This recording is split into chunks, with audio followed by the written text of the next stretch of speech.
talaga kami napirmi at hindi na natapos ang aming pagkakabisihan. Dahil pagkatapos ng aming paglilipat bahay serye, ito na nga ang hinihintay nyo sa amin ni Bebu. Ang asikasuhin ng aming nalalapit na sakalan. Naksyuta! For today's ganap nga, may i-share ako sa inyo na product na ginagamit ko kapag hindi ako nagre-rejuve. Yan kasi ang lagi nyo tinatanong sa akin. Ito yung SNJ Beauty Botox Facial Wash. Ginagamit ko pang maintain ng mukha ko kapag katapos na akong gumamit ng rejuve. So sa umaga, ginagamit ko yan, pati sa gabi. Grabe guys, ang lakas maka-fresh nitong facial wash na to. Hindi mahapdi sa balat, hindi drying, at hindi magbabakbak. Lagi ko na tong pinapakita sa inyo, pero ngayon ko lang din i-share ng maayos. So pag gusto nyo na lang ding i-try, ilalagay ko sa comment section. Maaga pa lang, umalis na ako at nagpunta na ako ng palengke para makapamili pa at may abutan pa ako mga seafood. Sumasawa na daw sa manok at babi si Bebu, kaya ang sabi niya sa akin, baka may makita daw akong tahong at yun na lang ang ulamin namin. Pero para hindi ako pabalik-balik dito sa palengke, bumili na ako ng bangus, dalagang bukid at saka tahong. Ako talaga guys, sobrang hilig ko sa mga seafood. Kainaman naman, yung malapit na palengke dito sa amin, napakarami lagi nilang tinda. Kahit mga gulay at prutas, fresh na dadating o ibibigay sa'yo. Ngayon kasi ang sabi ko sa kanila, wag tayo panebabi. Ay, kung ayaw nyong mayatake. Dito sa amin, basta sa akin ka tumira, kahit ayaw mo ng gulay, magiging favorite mo ang mga dikot-dikot. Siyempre, kung bumili ko ng mga gulay, dapat may kakontra yan. Bumili din ako ng mga chichirya.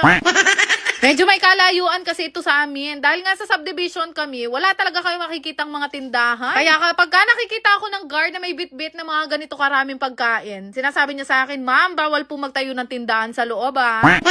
Last time, dito din ako namili kay kuya at nakilala na nga niya ako. Sabi nga niya sa akin, saan daw kami nag-park ngayon? Hindi ko alam na meron palang parking area dito sa lugar na to. Ayan tuloy, nag-tricycle kami papunta dito. Nawili na ako mamili sa kanila kasi mura talaga yung tinda nila. Sakto, itong bilihan itong mga chichirya, malapit lang din yan sa bilihan ng mga prutas, gulay at karne. Talaga namang isang budulan na lang ang mangyayari sa'yo.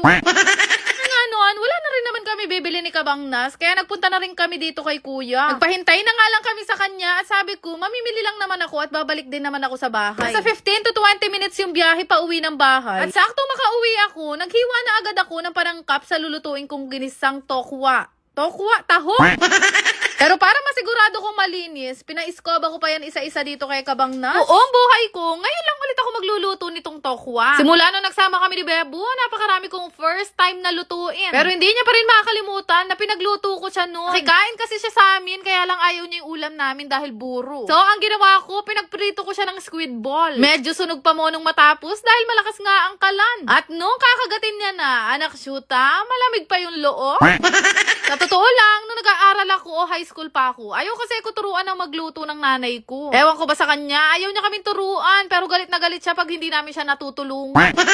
Inuri nga ni Bebu yung mukha ko, hiyang ko daw talaga yung panghilamos na pinakita ko sa inyo kanina. Grabe no, subukan nyo na rin, mura lang yun. Kain po tayo, ang ulam namin ay tahong at saka pritong dalagang bukid. Sobrang solid ng ganitong ulam. Napapadami ang kain ko kapag ganito ang ulam dahil mahilig talaga ako sa mga isda. Wala akong kadala-dala, kaya ako nangangasuk-suk. Nung matapos kami kumain, mga bandang kinahaponan, lumabas kami nitong si Bebu. Sabi ko nga sa inyo, ang routine namin ay maipasyal o mailakad yung mga aso kapag ganitong hapon na. Exercise na rin yan sa kanila dahil simula nung nakatira kami nun sa Pulilan, hindi talaga sila nalalabas. Kumbaga, mga batang aircon lang talaga sila. Sila talaga ang nepo babies. Wala silang ibang ginawa kung hindi matulog sa aircon, kumain sa aircon, at maglaro sa aircon.